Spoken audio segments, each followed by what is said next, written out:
itty-bittyaspen and welcome back to the channel.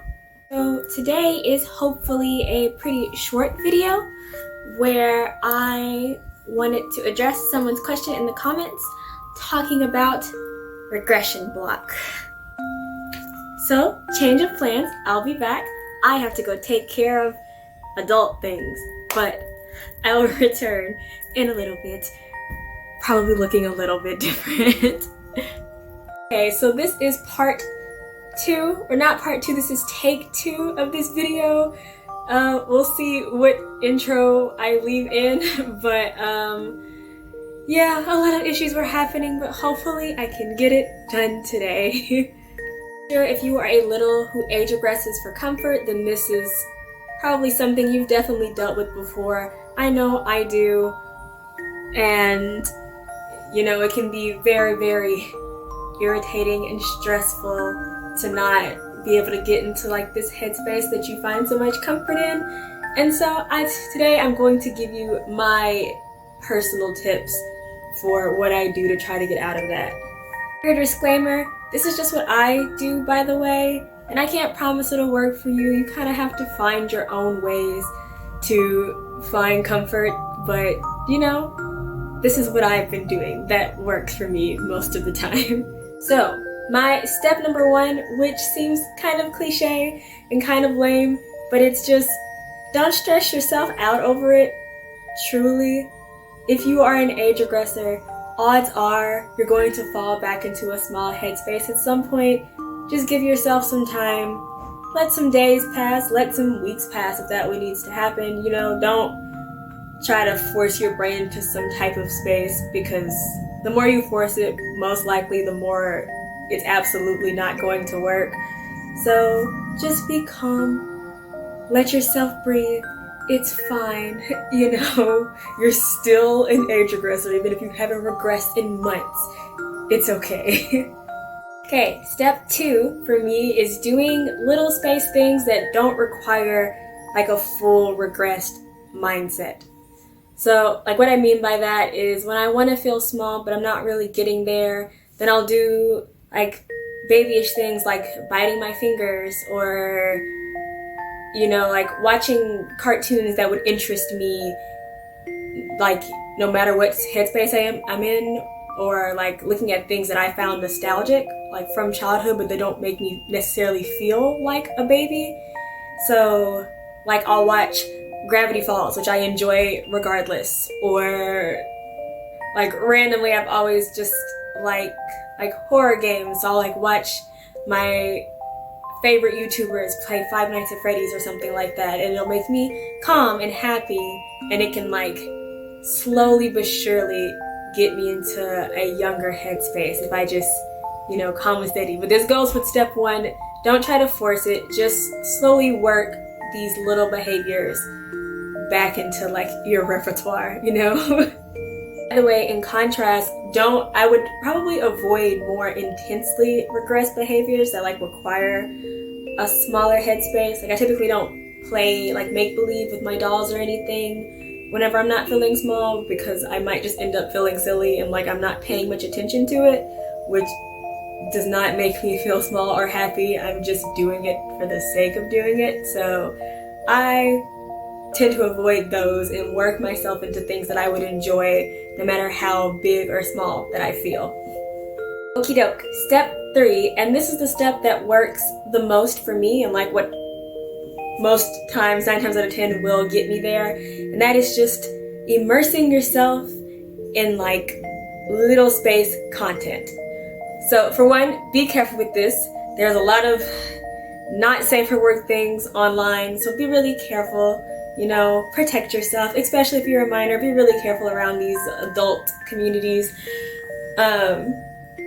But yeah, I'll like have certain like tags on Tumblr, or like certain creators on Tumblr that I'll look through, and or like look for keywords that make me happy. So like I'll look at calico critters or wooden toys or things like that, because they always make me feel small. So just like watching or like looking at these pictures or videos can make me feel tinier.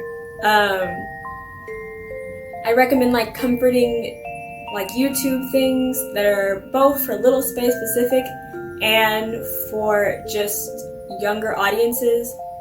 So I'll typically listen to like toy reviews of like toys that I might want to buy in the future, because they're not so overtly for children, but they're calming usually, and they're usually nice to see toys that you might enjoy when you're feeling smaller. I like looking at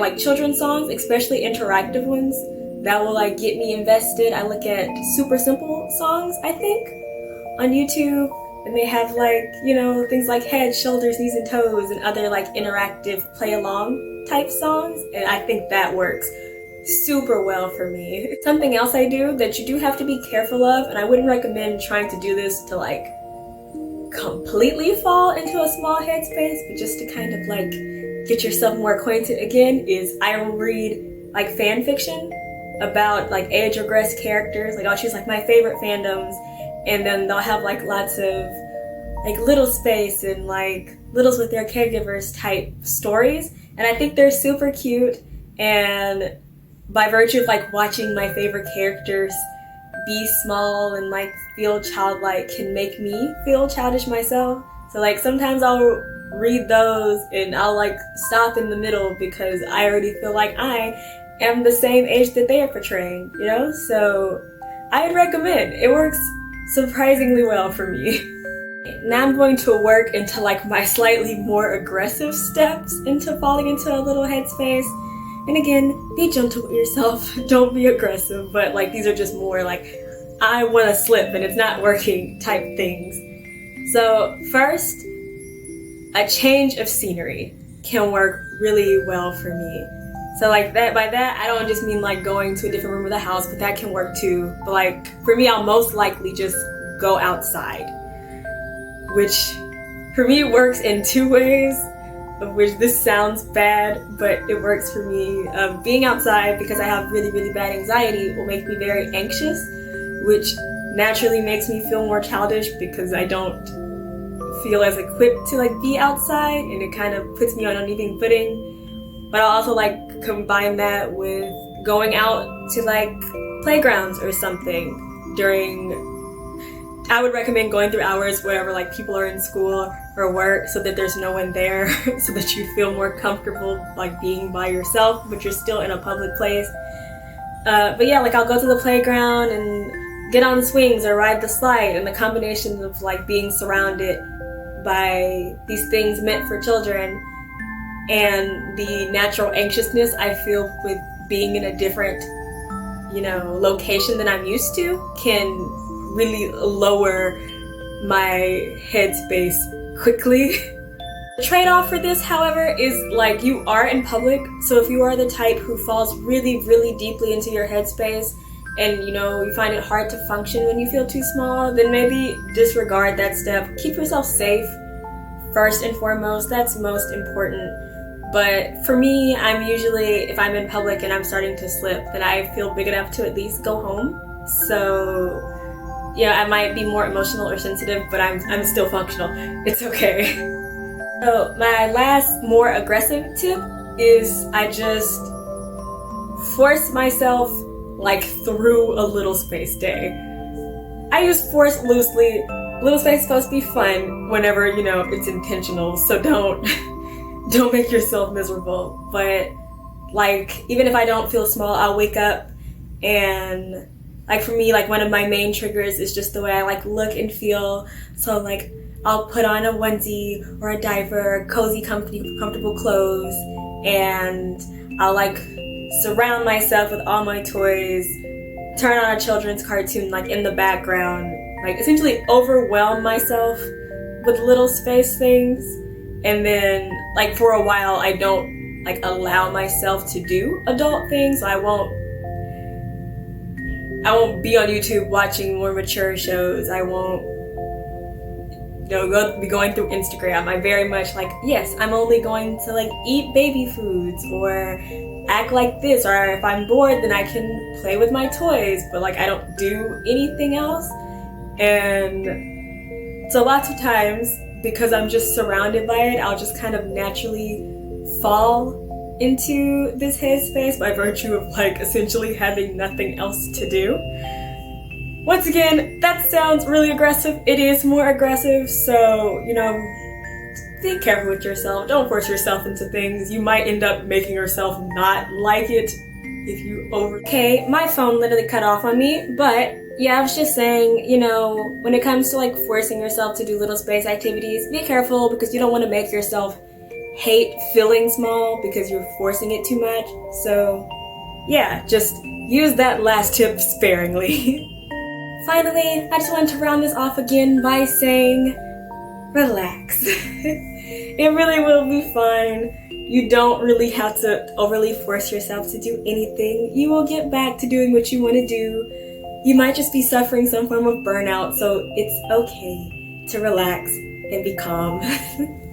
Okay, I think that's all I have to say about it for now. If there's any other questions you wanted to ask, let me know and I'll try to answer them.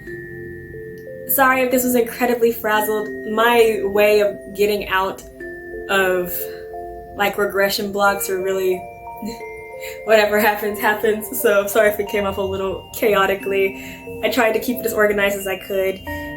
But yeah, thank you so much for watching and I'll see you next time. Bye bye!